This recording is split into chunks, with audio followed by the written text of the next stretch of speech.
حوالہ تفسیر تفہیم القرآن، سورہ النساء، آیت نمبر 10۔ اعوذ باللہ من الشیطان الرجیم، بسم اللہ الرحمن الرحیم۔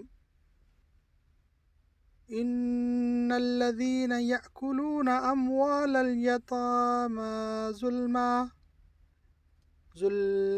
انما یأکلون فی بطونہم نارا وسیصلون سعیرا۔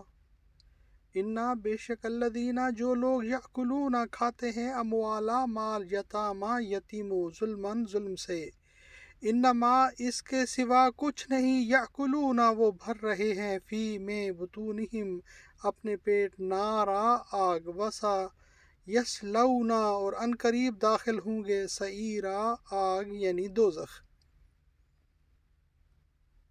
جو لوگ ظلم کے ساتھ یتیموں کے مال کھاتے ہیں در حقیقت وہ اپنے پیٹ آگ سے بھرتے ہیں اور وہ ضرور جہنم کی بھڑکتی ہوئی آگ میں جھونکے جائیں گے۔ حدیث میں آیا ہے کہ جنگ احد کے بعد حضرت سعد بن ربیعہ کی بیوی اپنی 2 بچیوں کو لیے ہوئے نبی صلی اللہ علیہ وآلہ وسلم کی خدمت میں حاضر ہوئیں اور انہوں نے عرض کیا کہ یا رسول اللہ صلی اللہ علیہ وسلم، یہ سعد کی بچیاں ہیں جو آپ صلی اللہ علیہ وسلم کے ساتھ احد میں شہید ہوئے ہیں۔